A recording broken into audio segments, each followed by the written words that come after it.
Welcome to the Pittsburgh Dish. I'm your host, Doug Heilman. Searching for desserts that are far beyond the average slice of cake? We have the perfect guest and a place for you. Want an under-the-radar Asian bakery?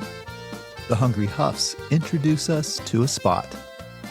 And do you rejoice when you get a treasured holiday cookie recipe? We have one from John Chamberlain of the YaJagoff podcast. All that ahead. Stay tuned. The Pittsburgh Dish is supported by Chip and Kale plant-based meals. Check out their latest menu for items like curried chickpea soup with pita croutons or one-pot Greek pasta. Head to their website at www.chipandkale.com and use code DISH to save on your next order. Now, on to the show. Well, thank you so much for coming over and for being on the show. Would you introduce yourself and what you have going on in food right now? Hi, my name is Selina Progar. I am the pastry chef at 11 Contemporary Kitchen.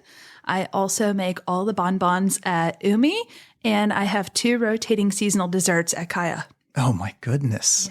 Yeah. I have to say the desserts that I see you make for 11 are like art to me. You're not just making a slice of cake. In fact, I just watched a couple of your latest creations. Can you just describe one of them? Like walk us through one of them. I know it has like maybe 5 to 7 parts. Yeah, there's a Bill Fuller is always, so I have to have him come on to the restaurant and eat the desserts before we put them on the menu. It's part of the making sure everything's approved correctly. What a tough job. I know. To make sure all the food tastes good at all the restaurants. Right. And he always goes, this has 19 components. Yes. You are aware this has 19 components. And I'm like, yes, chef, I know, chef. But okay, so our apple dessert, it is flying off the shelves right now. It is a caramelized puff pastry, and it's made with palmier style. So it's layered with sugar in the raw. Oh, so I've had palmiers, which they're usually like this bent elephant ear kind of thing. Yes. So what we do is we just lay it out flat and then cut strips out of it and bake it like that instead of in. So same exact flavor, just in a strip. But that's just the first component. Yes. Let's keep going. Yeah. We have a apple cider diplomat, which is a pastry cream style mousse. We have a caramel custard. Then on top, we have a spiced apple compote, a apple cider gelée, an apple namlaka. A namlaka is a Japanese ganache. Oh, my.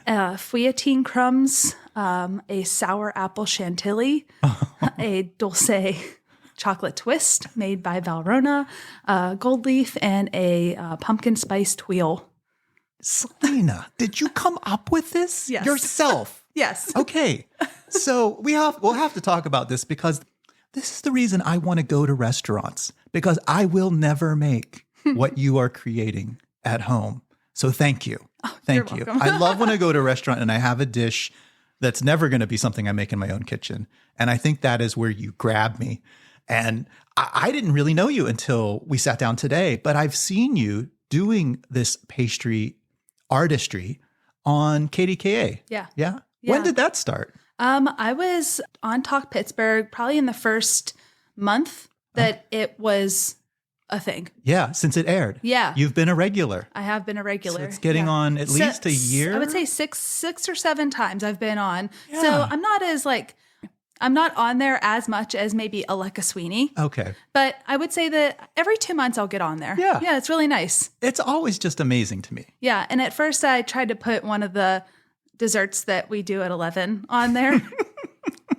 5 minutes is not very much time. No. And I felt like I might have been a little bit overwhelming. Oh, yeah. So, which is fine. So I kind of veered away from that and thought maybe I could do something a little bit more simple. So things that are a little bit more in season or working on a single component as opposed to trying to do all of the components. Well, I like what you're saying because when I've been on, I think I'm trying to teach people something they can do at home. But I think it's okay. You have the permission to say, okay, here's a little bit of something you can do at home, but here's what I do. Yeah. Because that's a little different. And it's super fun to watch you. Yeah. I showed them how to do Pop-Tarts. So you can make your own pie dough. and go through the process of making your own jam and everything. And, then you make your own icing. But you could also just go to the store and buy Pillsbury pie dough. Off the shelf pie dough works. You can fill it with jam that you buy off the store. But what is, exactly what's going in that. And then you can serve that to your kids and freeze it, as opposed to buying, toaster strudels or Pop-Tarts, off the shelf that have 35 ingredients in it. Yeah. So much better when it's homemade. How perfect. Yeah. Love it. All right. Well, let's get back to 11 a little bit more. How long have you been there? A little over 2 years. Okay. 2 years and maybe 3 months. You alluded to it earlier. 11 is part of the Big Burrito Group. So there are several restaurants. And you mentioned you do some things for Umi and Soba. So Umi, Soba is actually done by Nicole Bosserman. Okay. Yeah. We work together at Gluten Free Goat. Oh. And then she's also from Husk in Charleston. Oh, wow. Yeah. Okay. So she has a great background as well. But another good pedigree of pastry. Yes. But I just do Umi, just the omakase tasting. Oh my gosh. And then Kaya.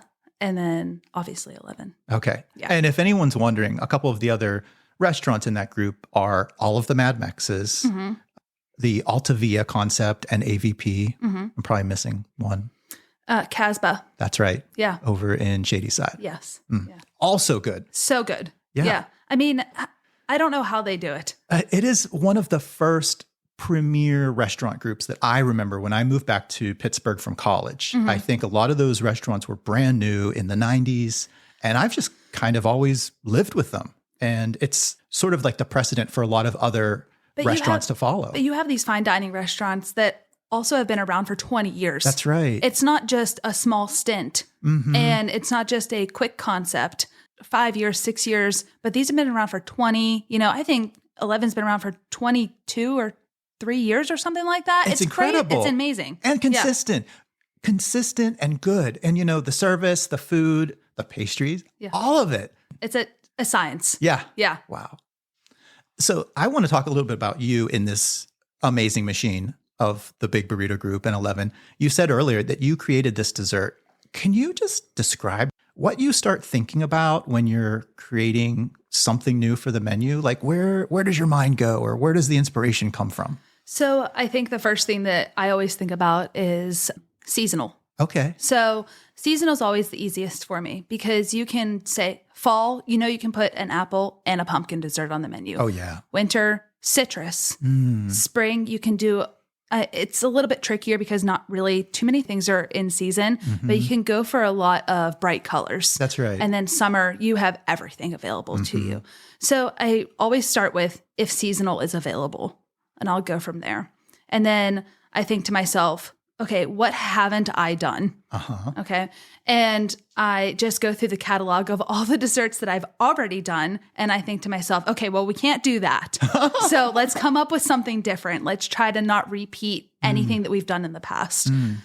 I just sit down with a notebook and I just start jotting down ideas. I get on Instagram and I see what the chefs in Europe are doing. I try to find out inspiration on different techniques. I read just blog after blog and just try to come up with something that is inspirational but achievable in a high-end restaurant. Yeah. That is also high volume. Yeah. You are sparking several questions for me. Okay. So I want to just take one step back. Do you have like a log of all of the desserts you've done? A lot of times it ends up just in the prep book. So we just have a notebook that has all of our prep lists in it. And I'll just flip a page over and just start writing things down. And it's just random. And then I'll tear that piece of notebook paper out and I'll shove it in the folder in the binder. Yeah. I would not say that it's organized. It's more chaos than organization. But I have probably 10 or 12 3-inch ring binders in my basement full of recipes that I have had in the past. And I have 2 flash drives that have probably 5,000 recipes on it that I've done. Oh my gosh. I was going to ask if you have like dozens or hundreds, but you are into the thousands? Absolutely. Wow. Because, so if one menu has 5 desserts on it. Yeah. Okay. Each dessert has 10 components on it. That's 10 recipes for one dessert. Wow. That's 50 recipes. And there's test runs in the process. So that recipe changes 10 times over. Then we'll do special dinners. Then we have other restaurants that we do, that sometimes I don't even write the recipes down. And we're just kind of going at it as fast as we can. Because of the volume. Yeah. You're a machine. You were incredible. I'll just go in. Chef Eli always says, "What are you doing in the office?" And I'm like, "I'm trying to type the recipes up, chef. Just trying to get them organized." Oh, yeah. On a high volume night, I imagine that's like a Friday or Saturday night at 11. How many desserts go out the door? 60 to 80. Okay. Yeah. And these are, again, the multiple component desserts. You're never serving just a cookie or a piece of cake at 11. No, even our ice creams are a little bit more complex than regular ice creams. So they have inclusions in them, and they're served with cookies, but they're we have a double chocolate sweet soy cookie. We have a triple chocolate dulce cookie. Wow. We have a brown butter vanilla bean cookie. So, we try to elevate every single piece that goes out. And I would say 11 is one of what I would call one of the highest end restaurants in Pittsburgh. Am I right? What do you think? Yeah. In fact, it is actually one of the 2 4-diamond restaurants in Pittsburgh. Oh, it's wow. awarded by AAA. Oh. Yeah. That's great. Yeah. I mean, the other restaurant is Altius, and I worked there for 6 years. I was going to say, we need to talk about your work history Yes. next. Oh, well, then you're spreading diamonds across the whole region. Yes. I love that. These restaurants that you have worked at, I mean, there's obviously like a fire and a passion. Can you tell us a little bit about your culinary career? You just mentioned you worked at Altius before 11, but did I read you went to the Culinary Institute of America? Is that where it all kind of got started? Yeah. I attended the Hyde Park campus, and I got an associate's degree in baking and pastry. So did you know right away that baking and pastry was like your jam? That's what you were going to go for? It absolutely was. Wow. Yeah, absolutely. I baked with my dad growing up. So yeah, it was a great thing that we did on all the holidays and for people's birthdays. It was great. Wonderful. Let's talk about your education, but then I want to go back and talk about family a little bit more too. Yeah. So after Hyde Park and the CIA, where did you go next? Yeah. I actually came back to Pittsburgh. Okay. I didn't know what I wanted to do, but I knew that I needed to go home for a little bit. And you grew up in Pittsburgh. I did. I grew up in Canonsburg. Oh, yeah. Yeah. And my mom said, "Why don't you go online and Google best bakeries in the city and just start calling them." Smart mom. And seeing if there's, jobs available. Yeah. And that's when I stumbled across Le Gourmandine. Oh, of course. At the time, Le Gourmandine was producing desserts that were unlike anything in the city. And I just called and asked if they were hiring and if I could have a job interview, and they were. They were. Yeah. And it's weird how if you just ask, a lot of times people just, are nice. Selina, I have to say, in this whole crazy food world, I'm finding the same thing. Sometimes you just need to reach out, and people are way more open than you think they will be. Absolutely. And a lot of places need more help than you realize too, which is always good. Yes. Okay, so you came back home. Le Gourmandine, how long were you at Le Gourmandine? I was there for about a year and a half. Okay. Maybe about 2 years. I went from working part-time as a help during Easter to full-time to the head pastry cook there. That's a pretty big jump. Yeah, at 20. You knew what you were doing. Yeah. Yeah. And then they were going to open up the second location in Mount Lebanon. Fabian wanted me to go and lead that bakery, but I wasn't sure if that's actually what I wanted out of my career. Yeah. And one night I just got a phone call from a friend, and he goes, "I have a job for you in Nantucket. Do you want it?" Wow. It That's was like a leap. 11:30 at night. Yeah, that's crazy. Yeah. And I was like, "Oh, what? I don't know." I was asleep. I had to be at work in 4 hours. Yeah, I've got to get up early and start making pastries. Yeah, at Le Gourmandine. Yes, can we talk a little bit more about this? Yeah. And he goes, "Yeah, it's going to pay $25 an hour," which in 2013 was Sounds like gold. Really good. Yeah. Yeah. Even now that's not bad. not a bad job. Yeah, no. I thought about it on my drive to La Gourmandine. It was 40 minutes and I thought about it and I go, yes, let's do it. I'm going to do it. Wow. And I put my notice in and flew to Nantucket. Wow. And so how long did you spend in Nantucket? I spent 2 summer seasons there. And was this a restaurant? It was. It was also a 4-diamond restaurant, 4-star hotel. Oh my gosh. And it's called Toppers at the Walwinette. Okay. Now it holds a 5-diamond award. Probably because you were there. No. You never know.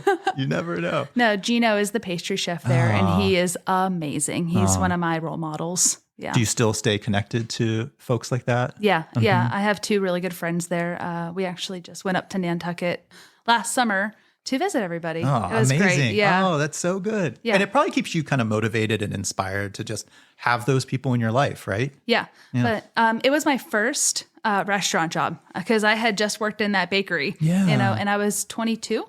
So I was thrown into the wolves. Oh. And it was busy. They called it Angry August when I walked in there. It was 200 covers every single night. It was a prefix menu. So every single person that sat down got 5 courses. Oh my goodness. And Nantucket is, this vacation mecca anyway. Mm-hmm. So everyone's there to just do that kind of thing, right? Yeah. Oh, wow. And I went from working 4:30 in the morning until 2 in the afternoon to working 10 in the morning to 1 o'clock in the morning. Oh my goodness. Yeah, it was a long day. And the expectation was set. Get your job done.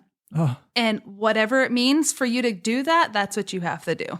The things that we will do in our 20s. Yeah.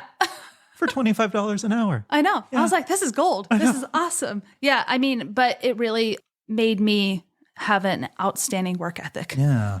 You ever see those videos online of the people scrubbing the fine dining restaurants? And it's like water and suds everywhere and everybody's working in unison and everybody's using squeegees and towels and they're deck brushing. That's what we did It's every really single like that. night. Yeah. It's really like that. Yeah. Oh my gosh. It was extremely hard. And they made you strong. Wow. Yeah. Wow. Just the level of expectation, the level of excellence that they want to provide to a guest. It's kind of incredible. Yeah. And we also had a lot of celebrities there as well. So, Drew Barrymore was there every weekend. Hi. So, everything had to be perfect all the time for Drew. Wow. That's so crazy. Yeah. Well, how long was it until you came back to Pittsburgh?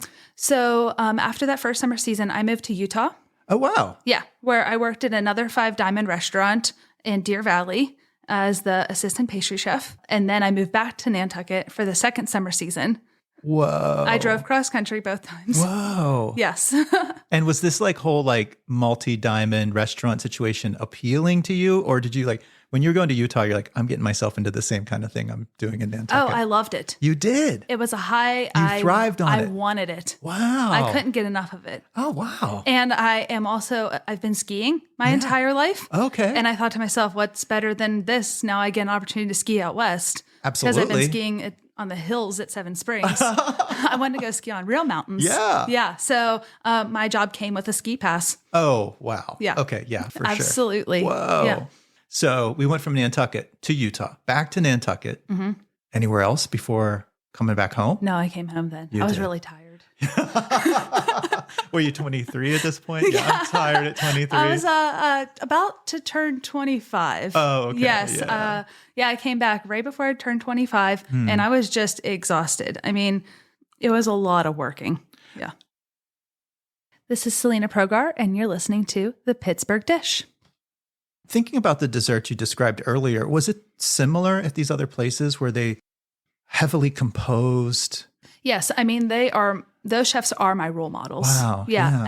Everything that I do is based off of everything that I've learned from them. My goodness. So, 5 to 8 components per plate. Wow. And it should take time and you should be detail oriented. Yes.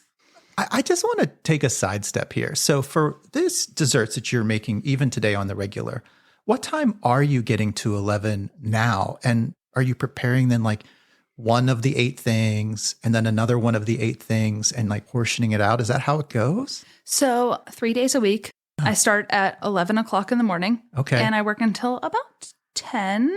At night? Yeah. I work through dinner service. Okay. And then 2 days a week, I try to have a prep shift. Okay. Yeah. Just to create some normalcy in my life. Wow. So I am not working every hour of every day. Oh my gosh. Yes. Yeah. Whenever we go in, we have a giant gridded list of every single component for every dessert.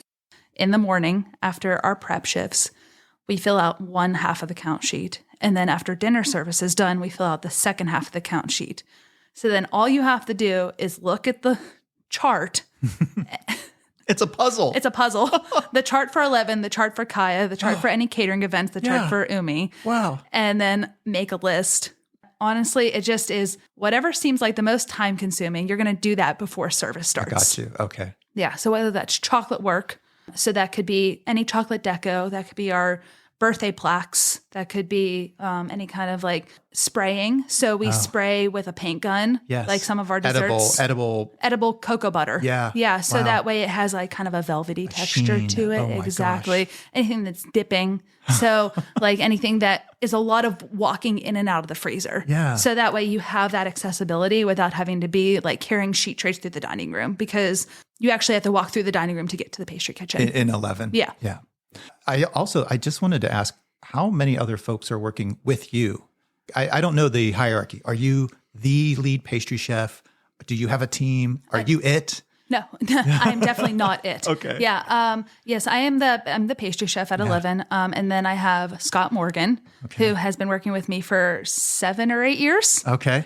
Alex Portis, who actually is a former child star on the Food Network. What? Yes, it's a great story. Oh my gosh. Yes, and then I have an intern from the CIA. His name is Enrique. And then I have another girl. Her name is Lily. I have taught her how to do all of the bonbons. Oh. So she has no experience in chocolate, and she's actually going to medical school at Pitt right now. Wow. Yeah. So she makes all of my chocolates. And then another student at the CCAC Culinary School, and her name is Caitlin. Oh, so what was that? I'm trying to count. Was that 5. a total of like 5 people? Yes. And you? Yes. And you're leading them? So it's 3 full-time and 2 part-time. Got you. Yeah. And then me. Oh my gosh. And we didn't even talk about these like special events. Like you said, there's catering sometimes. Yes. You're doing some other stuff. Absolutely. On top of it. Yeah. It's a well-oiled machine, but it is very busy all the time. Wow. Mm-hmm.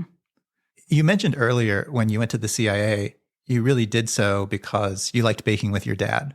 Yes. Can we talk about family a little bit? Yes. I grew up baking with my dad on holidays specifically. But also we are Slovenian, and he liked to bring a lot of traditional baked goods into our family. So whether that was patitsa, which is commonly known as nut roll, apple strudel, and krofe, which are just donuts.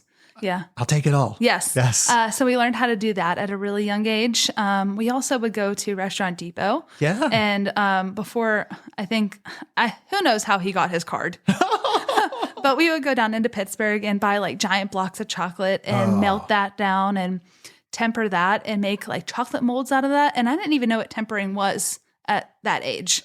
But that would blow my mind. He knew what he was doing. How did he learn? I don't know. No. His mom? My grandma? I was going to say, is this I all have in the no family? idea. Yeah. You don't know? No, I never really like asked him how he knew how to do the chocolate like he does. He just was a wizard, and I just listened to him. Oh. Yeah. Did you have a big family? Like, was food like a super important thing with all of that? So I just have one brother. Okay. And then my parents split when I was little, and I have a awesome stepdad, awesome step siblings. So I mean, the family is big in different ways, but it's my dad and I and my brother, and then my mom and my stepdad and his 2 children, and then all of my mom's siblings. Okay. So, it can be a big family. It's a big family. Yeah. Are there any other like big mentors that you still look up to or reach out to today? So, in my internship at Bethel Bakery, her name is Barb.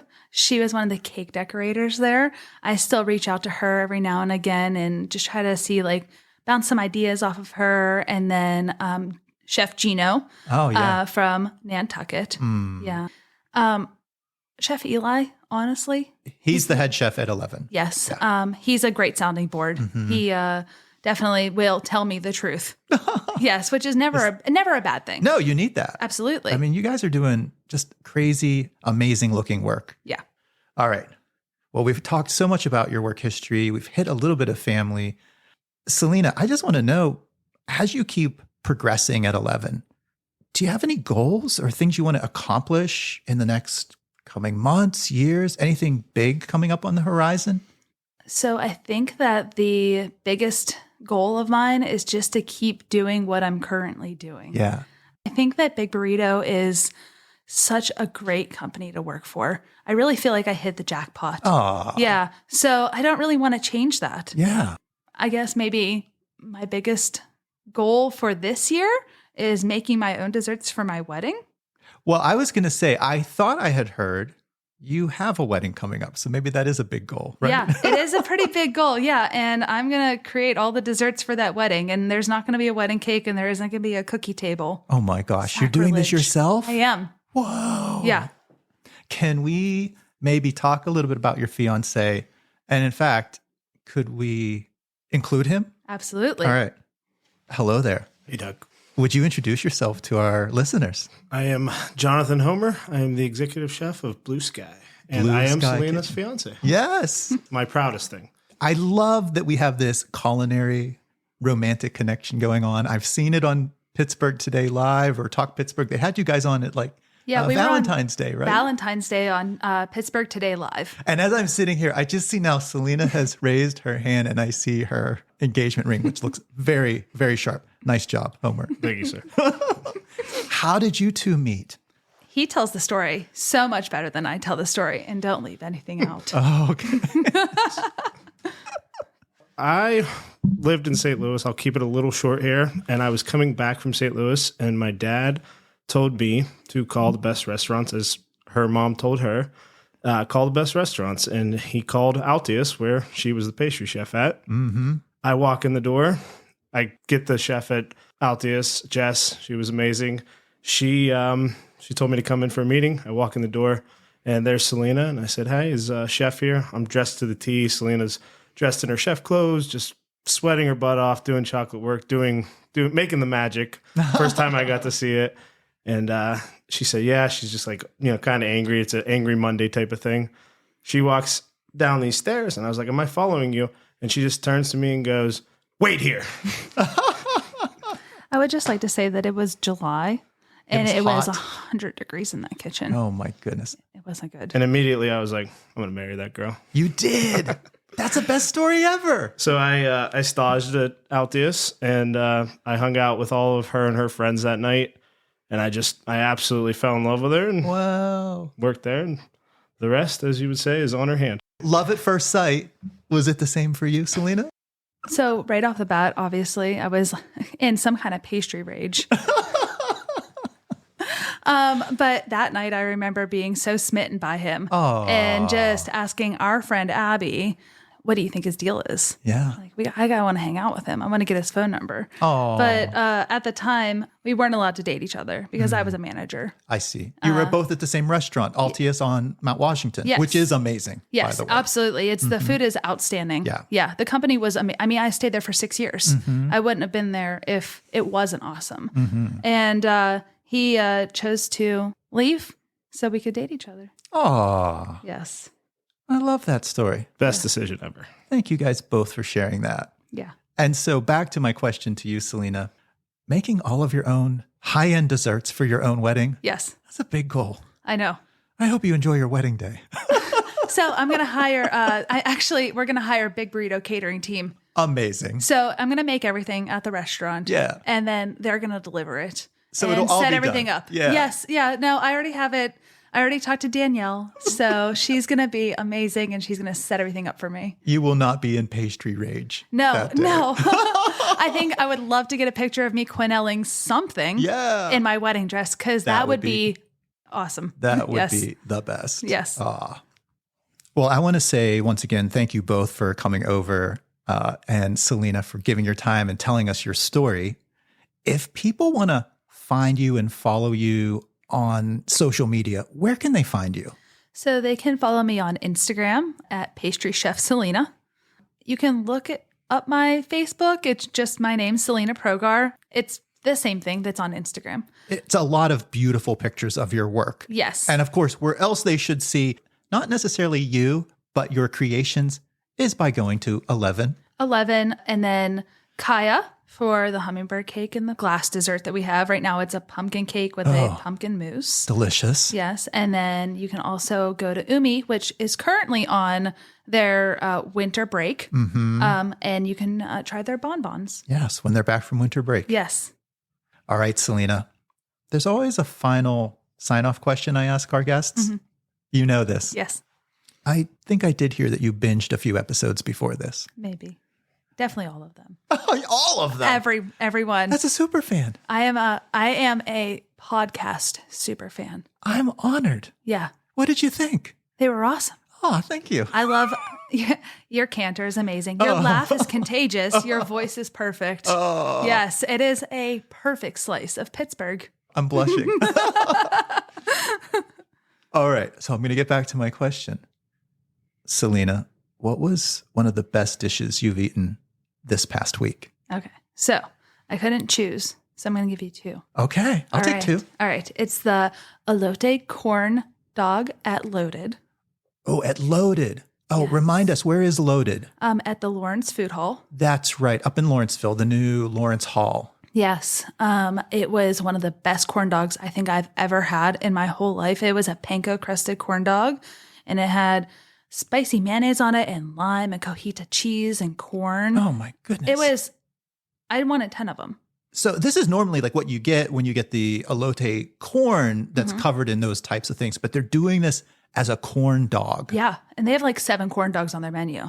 My mind is blown. I need to go. Yes. I've been there already, but I did not go to Loaded. So yes. I need to go back. Okay. And then my second one are the Forsyth mini golf ice cream sandwiches. Oh, right over here in Carnegie. Yes. And they just closed for the season. I know. Oh. We went on Sunday and we got 6 ice cream sandwiches to, maybe hold us over for 2 weeks. Hidden treasure, hidden gem. For those that don't know, Forsyth mini golf. It's not so much about the golf, but it's also about the food that they serve. Yes. Yeah. The mini golf is so much fun, though. It is just an old school mini golf. It's not fancy. It certainly is challenging. Yeah. It's a hard hill. course. Yeah. Yeah. But they have these awesome ice cream sandwiches, and they have about 15 different flavors, but then you can also create your own. Oh, yeah. Yeah. And I think the Fluffer Nutter is probably my favorite, which is a peanut butter cookie, peanut butter fudge ice cream, and then little mini marshmallows on the outside. So delicious. I hope you bought extra and just froze them for the winter. I did. You did? Yeah. There's 6 in my freezer right now. Yes. Oh, perfect. Yes. Best bites of the week. Yes. Chef Selina Progar, thank you so much for being on the Pittsburgh Dish. Thank you, Doug. It was the best time of my life. Oh. And Chef Homer, thank you as well. Thanks, Doug. Got to tell my favorite story, so I appreciate it. Oh. If you appreciate Asian pastries or just want to learn more about them, I recently sat down with Alex and Chantal Huff of the Hungry Huffs, and they shared a favorite spot. Hey, everybody, we're joined with Alex and Chantal Huff of Hungry Huffs on Instagram. Guys, when you were here last, we talked about a couple restaurants, but I was thinking for this week, could you give us a bakery or, some kind of patisserie that you're really into that maybe is a little lesser known? Ooh, lesser known. There are tons of great bakeries in Pittsburgh, but for a lesser known choice, in Mount Lebanon, there is a bakery called Amy's Bakery. Okay. And if you were to see it on Instagram, you would think this is just like a cake shop, a wedding cake shop, but it's actually an Asian bakery. Oh. And if you go in there, they have the best coconut buns I may have ever had. Oh my goodness. Now that's saying something. And Chantal, I just want to ask you, for anyone that hasn't had a coconut bun, could you just describe it for us? Sure. I mean, I've never described this before, but it is like a bun, like a loaf, like you would imagine. But the dough itself is sweet and the filling is like flaky coconut. And I imagine sugar. It's in like a kind of paste, not like a cream. Like you have the flakes of the coconut. Oh, wow. So good. Oh, that sounds so delicious.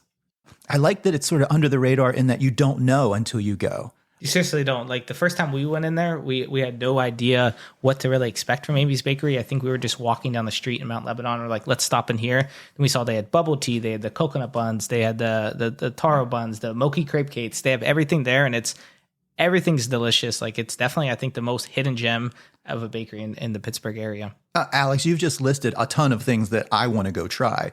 And we've had a couple of like national chain Asian bakeries pop up, but this is a local independent bakery, right? That's correct. Yeah. And it's been there for a while, I believe. And it looks like, I'm taking a look now, it's just right along Washington Road. It looks like a couple blocks down from Il Pizziolo in Mount Lebanon. And they're open every day but Sunday from 10 to 9. So if you haven't, get over to Amy's Bakery and check it out. Yeah, you will not regret it. Yeah, you will not regret the coconut buns. They're out of this world. Oh my goodness. I think there's going to be a run on the coconut buns.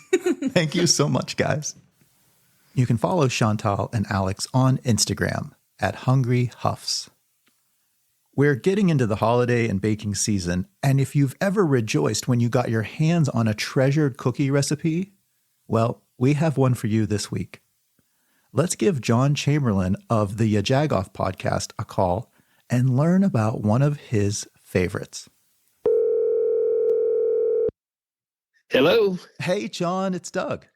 How are you? I'm doing great. Hey, thank you so much for sending over this recipe for, I guess this is a favorite cookie of yours. Is that right?